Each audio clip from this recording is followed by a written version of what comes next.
One thing that comes to mind is what we mean when we say devotee. Because Srila Gurudev, he liked to quote one of Srila Guru Maharaj's godbrothers saying, whether someone is 1% a devotee, 5%, 25%, 50%, 75%, 99%, 100%, that has to be factored in.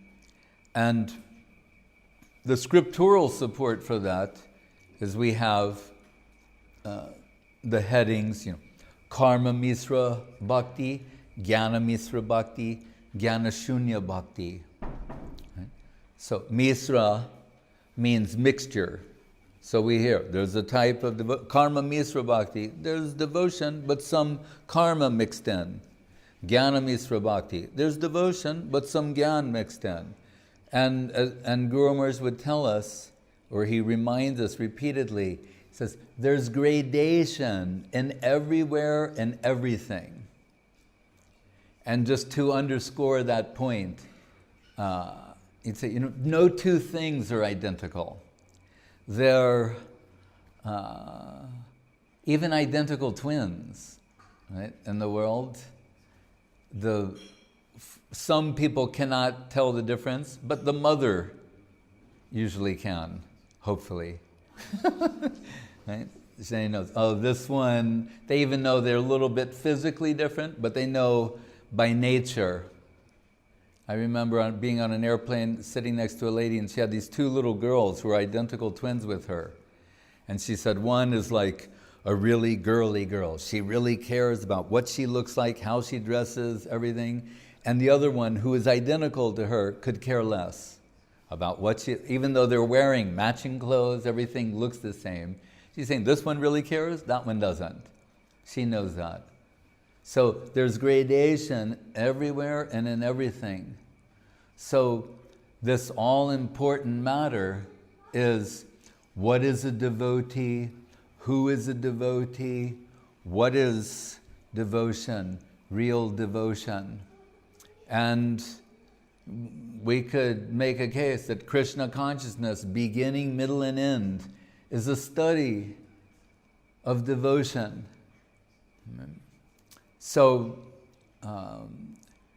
the healthy perspective for the aspiring devotee and practitioner is to, in Gurudev's words, my religion is finding fault with myself, to apply some very intense scrutiny of one's own motives,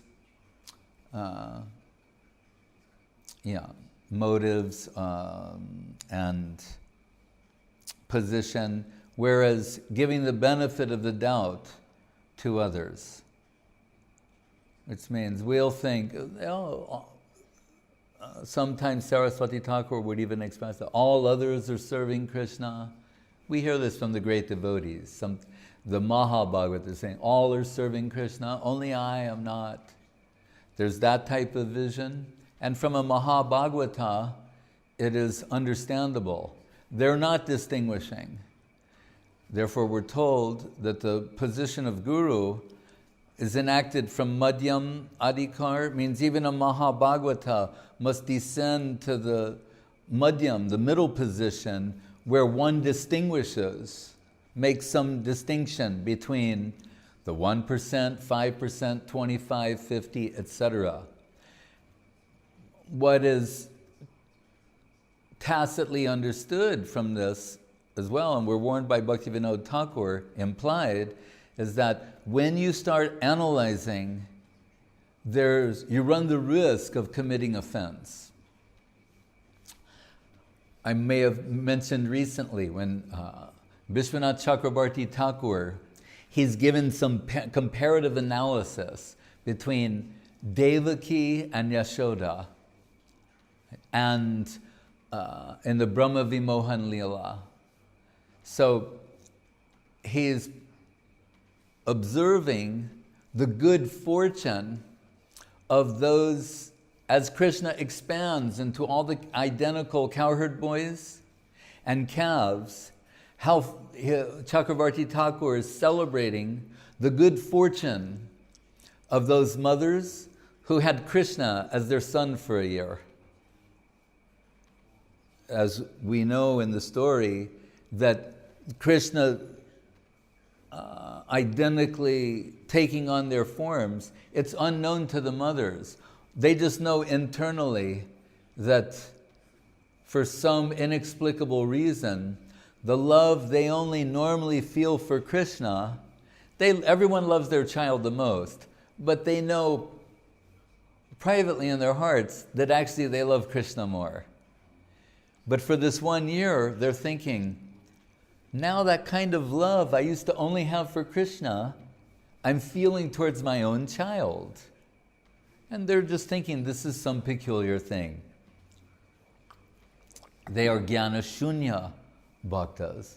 So they're not analyzing it. So they're just thinking, interesting, peculiar. That love I only felt for Krishna, now I feel for my own child. For a year. Why? Because Krishna took the form of their child. Those calves, when their mothers come, they're also thinking, they're conscious being, these are cows in Krishna Leela. They're exalted devotees. And they're thinking, that love I felt for my own calf, that I felt for Krishna, now I'm feeling for my own calf. How peculiar that is.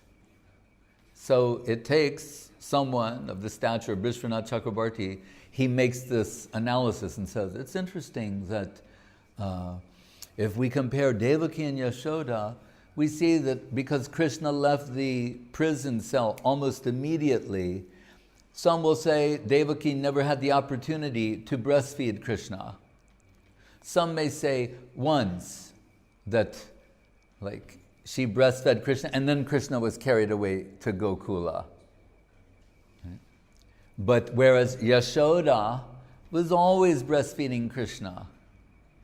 What is the famous sloka in the Bhagavatam? One is Aho Bhagyam Nanda Gopa Brajokasham Paramanandam I forget. But a comparison made to the comparative fortune of Nanda and Yashoda.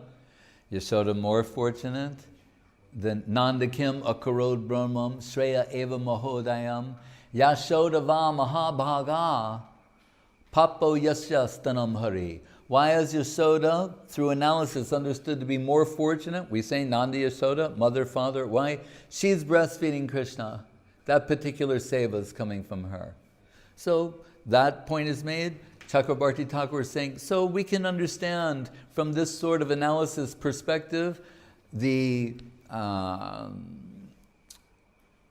most exalted position of Yashoda, but she is so kind and thoughtful of the position of the other devotee, Devaki, that she's promoting Krishna, allowing Krishna to be known as Devaki Nandan. So one meaning of Yashoda, Yasha means fame. Yashoda, she gives fame to others. So she gave the fame that you'll be known as Krishna's mother also. Then someone like Saraswati Thakur will quote a scripture saying, but another name of Yashoda is Devaki. So when you say Devaki Nandan, it also means Yashoda Nandan. But anyway, Chakrabarti Thakur will say, so Yashoda is always breastfeeding Krishna. These mothers got to breastfeed Krishna in the form of their children for a year, as did the mother of the calves. But then when he realizes this analysis is it's developing going forward, he says, we can't say any more about this. I said a little bit about the comparative position of Yashoda and Devaki, and I'm stopping now. And it's impossible for me to say any more about it. So Bhaktivinoda Thakur warns that this type of analysis, analyzing, what Guru Maharaj sometimes referred to as tatastha vichar, impartial analysis, to determine higher, lower, superior, inferior, desirable, undesirable, favorable, unfavorable. It's, you have to be careful. Right? What is it that compels us to engage in this analysis? Curiosity or envy? In the beginning of the Bhagavatam, the Dharmak prochita kaitavotra paramo nirmat saranam satam. This Paramahangsa Sangita, the qualification to enter into an understanding of the Bhagavatam, the qualification to enter into an understanding of Krishna consciousness, the qualification to understand the devotee is nirmatsarja, to not be envious of them. What does that mean? I mean, it's a negative prescription or prohibition, but it has a positive implication. Negative, not to be envious. What is envy? Defined in this context is to not allow someone to be seen in their rightful position. To not recognize that. And to be more specific, to not recognize devotion, to not recognize devotional tendency. Neho bikramanasho pratyavayo navidyate swapam apyasya dharmasya trayate mahatobayat. A little bit of this is extraordinary and eternally beneficial. So these other aspects of a person in terms of flaws, perceived defects, whether they be character flaws or improper behavior, etc., they're not eternal characteristics. They might temporarily show something and vanish, whereas the devotional tendency is of lasting, permanent, and eternal nature. Srila Gurudev, when he was giving some of his final words, said that everyone has some fault, something. And whether it is big or small, that is not the question. And he said that with the same cadence of the famous Shakespearean, to be or not to be, that is the question. So Gurudev said, big or small, that is not the question. He said, but what must be recognized is their devotional tendency, serving tendency. And he said that must be recognized and respected. So that is the vision of the devotees. Guru Maharaj says our only hope of connecting with the upper world, what to speak of the highest aspect of the upper world, Goloka Vrindavan, what is it known as? The land of love.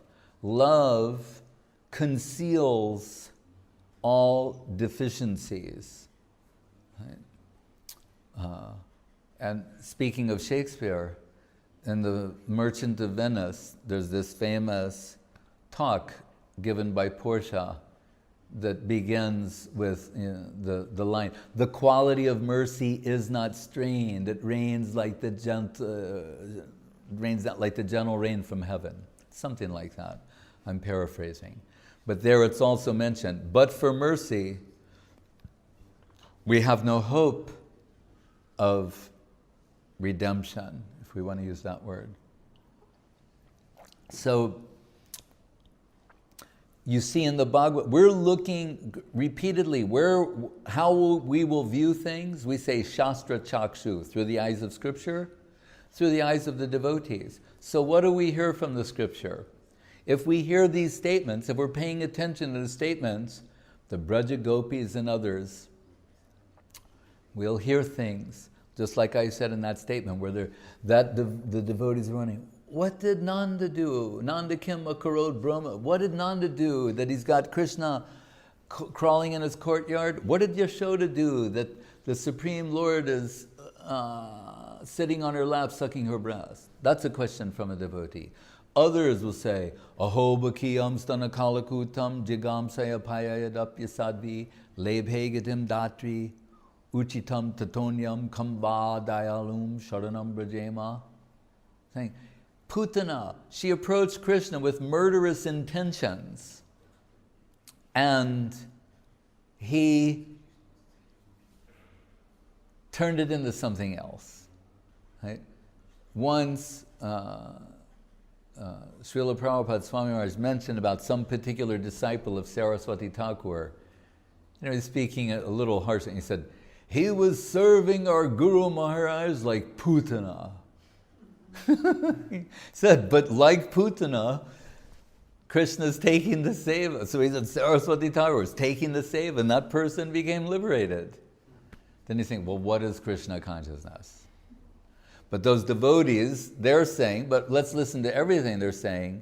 They're saying, well, if Putana, who approached Krishna with murderous intentions, he ignored that and accepted the motherly gesture, then what to speak of someone who, the first thing Chakrabarti Thakur says is neutral. Then even neutral is a higher position than that. If that person got an exalted position, then someone even in a neutral, Shanta-like position, what will they get? Then what to speak of someone has a mood of servitorship, dasya. Then they're saying, sakyam brijahu krita punya punya. Then what to speak of someone's like friendly with Krishna, has, what is the word? I can't remember, but anyway, friendly. Love and affection. Then they're saying, then familial, conjugal, svakya, parakya, etc. It's moving in that way. In one place, Srila Saraswati Thakur said, it is only that I am honeycombed with thousands of defects that I take the task of finding fault with Vaishnavas.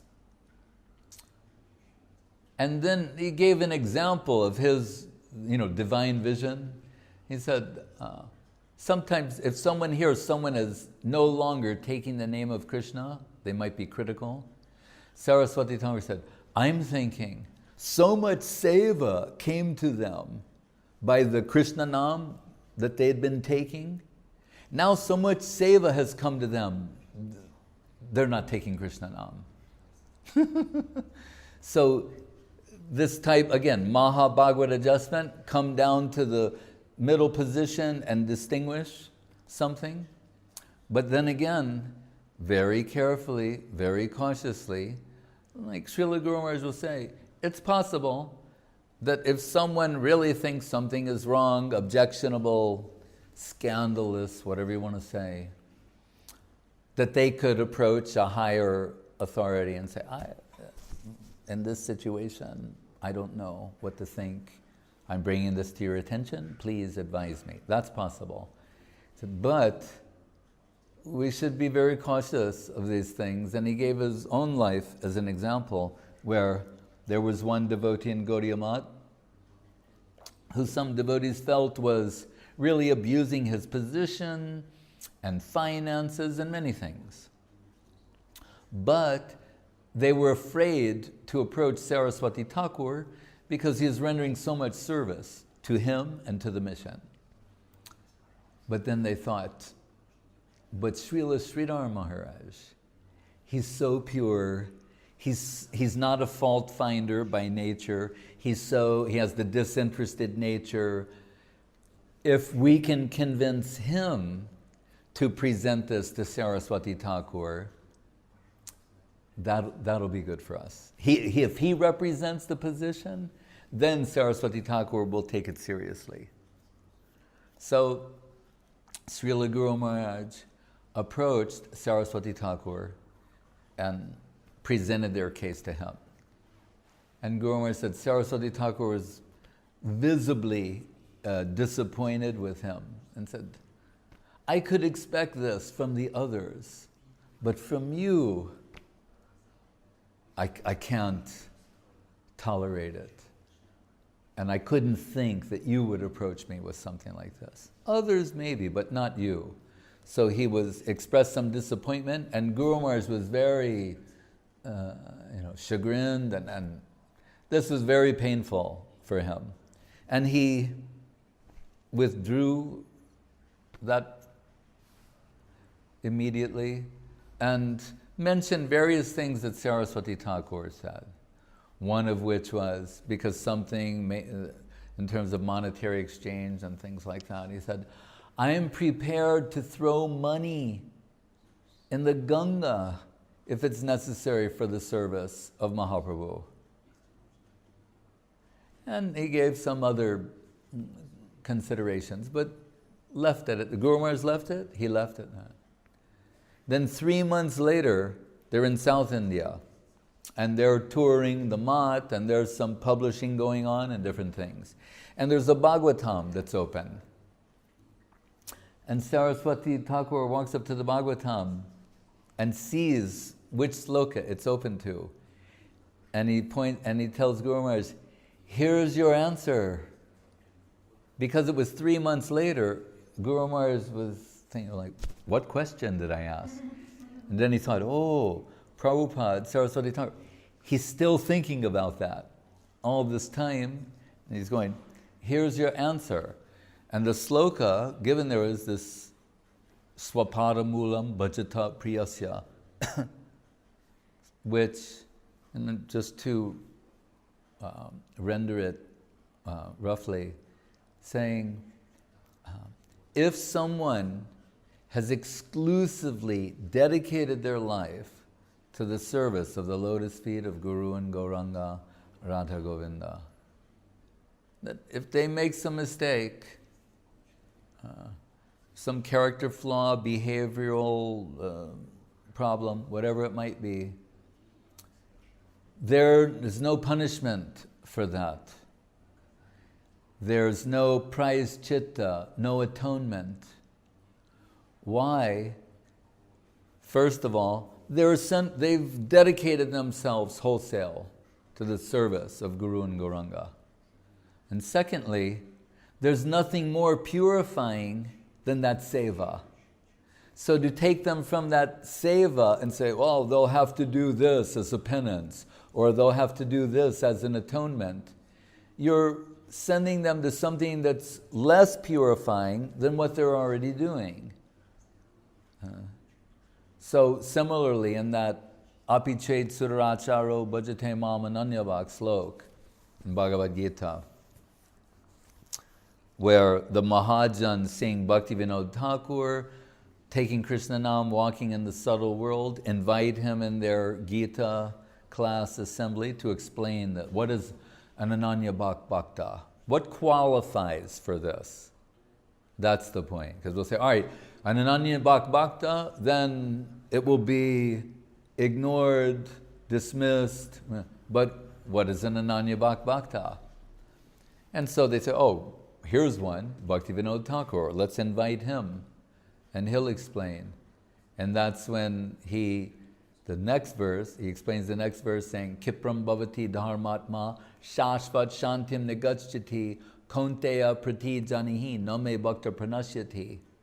Where it says dharmatma is glossing this, that saying, if the qualification of an Ananya Bhakta means exclusive devotee, is that he is sarvadharmam parityajya mamekam sharanam braja. He's given up everything and surrendered to Krishna. He's an exclusive devotee to the lotus feet of Guru and Gauranga. Then, if he shows something untoward, unholy, whatever it might be, if you, as Gurudev said, big or small, that is not the question. If you can look to his servitor identity, to the Swarup aspect, the servitor aspect, and say, still, sadhureva samantavya, still he's saintly because of his dedication and serving spirit and tendency, Bhaktivinoda Thakur is saying, then you'll be benefited. So rather than tear them down or think of them offensively, or from an envious point of view, think that the mundane aspect has canceled the spiritual, if you can look beyond that and see their spiritual quality, Bhaktivinoda Thakur is saying, you'll make progress. You'll be rightly situated. So, Gurudev saying, my fault is I believe everyone. And I would say, no, Maharaj, that is your good quality. He's looking at the servitor aspect, the servitor identity, and the serving tendency, and amplifying and magnifying that, and seeing everything else as superficial and insubstantial, not the inverse, not thinking, this is what they're really like, and this devotional part is superficial and shallow and not permanent. Just the opposite. No, the other thing is like Bhaktivinoda Thakur saying in Jaiva Dharma, talking about acquired nature and permanent nature, ice and water. So no doubt when ice is in the ice stage, it's hard. But that's a temporary quality that it's acquired. It's not its real nature. Its real nature is to be liquid and flow. So we hear Raghunath Bhatta Goswami. We don't hear a lot about him, but one of the things we hear about him is that he would never listen to any criticism of a Vaishnava. And we could say here that the implication being that maybe there was some cause for criticism. It didn't say he dismissed all criticism as being illegitimate. It's saying he didn't want to hear that. Why? Because it will pollute his consciousness when considering that person. And if that person has become dear to Guru and Gauranga, then we run the risk of committing offense. And if we're thinking offensively of those who are dear to the lotus feet of Guru and Gauranga, that's going to be harmful for us. So,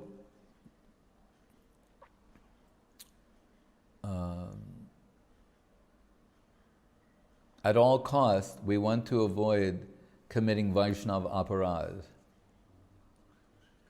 And if we can look beyond those superficial aspects, we'll be able to live in a higher plane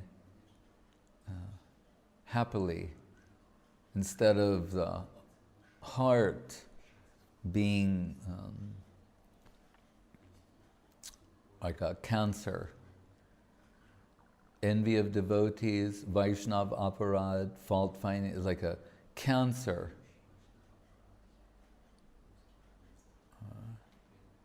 We're told also it leads to uprooting the devotional creeper.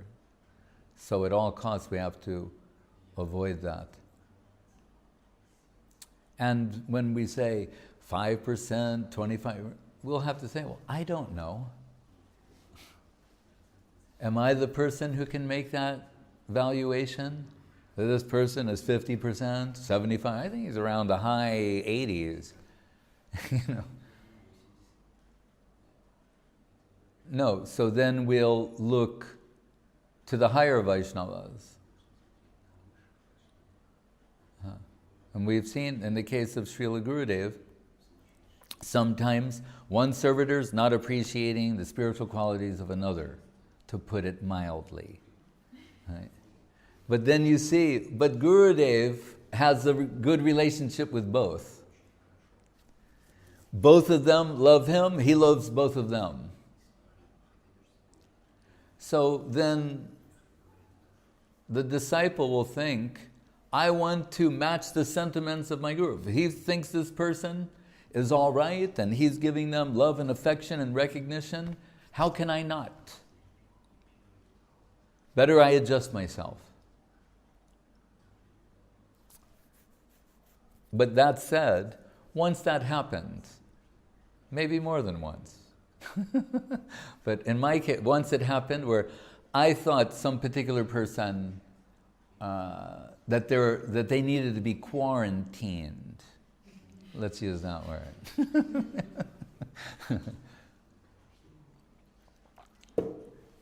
But Gurudev and Avadut Maharaj, they thought differently than me. And I thought, well, if they're both thinking, and I thought, what's wrong with me? I need to readjust myself. So this one particular day, I met with this person and readjusted myself. And I was very proud that I did this too. And so when Gurudev came up the stairs back and we're sitting talking, I said, oh, Maharaj, I have changed my opinion. Now I am of the same opinion as Your Divine Grace and Sripad Avadut Maharaj. I've changed my opinion. And Gurudev said, I can never say that. And I'm like, what? And he said, about this, always fault finding, and then he started saying all these things. Poisoning, and that's when he said, my religion is finding fault with myself. So then I was just bewildered.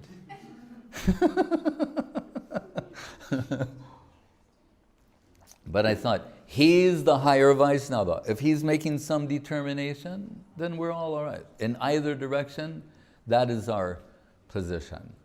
But we know, interestingly, in the case of Saraswati Thakur, some servitor did something objectionable, and some time went by, and they again met with Saraswati Thakur, and the devotees approached him and said, so-and-so Prabhu, he wants to come back in the association of the devotees again, and is begging forgiveness for his offenses. And Guru Maharaj said, Saraswati Thakur said, I cannot accept him, but you shall all accept him. And then Guru Maharaj said they were perplexed because they thought, well, whatever your position is, we want to have the same position as you. And he said, no, I cannot accept him, but you shall. He said, and he mentioned Kala Krishna Das, Mahaprabhu ousted him from his direct association, but he got shelter under the auspices of Nityananda Prabhu and the other devotees. So that was Saraswati Thakur's example. And I know some cases too where Guru Maharaj told us, I cannot accept this person right now, but you engage them. So there are many possibilities, but at all costs, we want to avoid thinking offensively about Vaishnavas of the least adhikar, what to speak of, to the highest position. Because in the case of the highest position, that's suicidal. But Srila Guru Maharaj, he would remind us, he said, even a new person we should show respect to. He said, because first of all, now they're connected to what we say is the highest thing, right? And the most wonderful thing, and the most divine thing. Now they're connected to it. They're appreciating it. They have their connection. And he added, he said, God willing, I may be going slowly, and they're going very rapidly. So it's not inconceivable that they could surpass me, and I would be in a position in the future to receive grace from them. Of course, hearing such an explanation, we'll understand this is the vision of a Mahabhagavata. So, who's the most exalted? He's saying, even a new person, we should show respect to. That's Guru Maharaj's position. And just to add to that, his repeatedly saying, I am a student. not a finished professor knowing anything and everything. He said a student. And that's the best position to be in as a student, forever a student. He said, why? Because a student can make mistakes. A student can learn more. It's a progressive position. Whereas when you're cornered in the finished professor, knowing anything and everything, never makes a mistake, everything they say, do, etc., is perfect. He said that is a static position. You can only go down from there, whereas the student can make progress. And if we recognize that despite someone's apparent flaws, that they do have some serving tendency, spirit of devotion, dedication, then it'll be better for us to think, if I could get a little bit of that from them, what they've got, the good thing they've got, my position will improve. So let me think of them in such a way and deal with them in such a way to appreciate their dedicating tendency, and maybe some grace will come to me from that.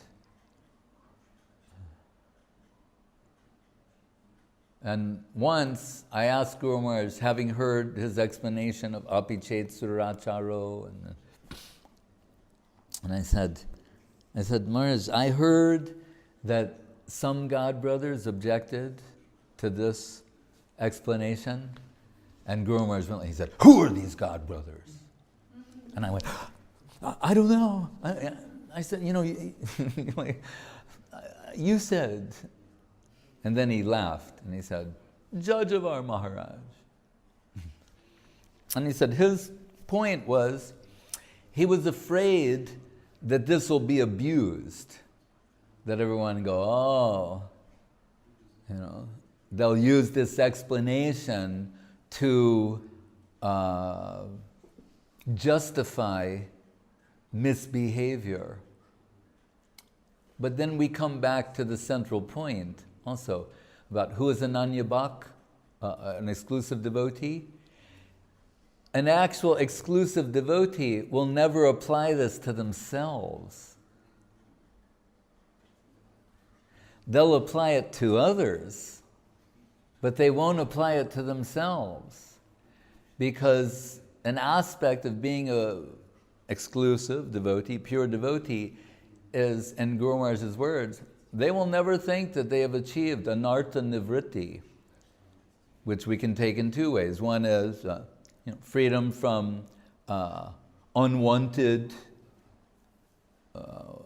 behavior or even sinful activities, or the other side of that, anartha, misconception. So they will never think that they've reached that stage. So they're not going to apply this to themselves. They'll only apply it to others. Back to Gurudev saying, my religion is finding fault with myself. He didn't say, my religion is finding loopholes within Krishna consciousness to justify misbehavior. He didn't say that was his religion. Right? That's not dharma prochita kaitavo traparamo nirmatsaranam sadam. Saying, my religion finding fault with myself, applying that type of intense scrutiny, self-analysis to myself, and being generous in viewing others, giving them the benefit of the doubt.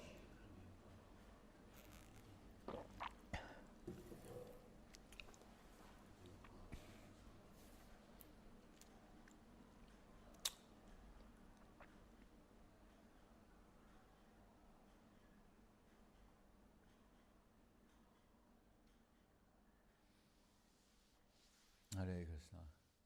Jai.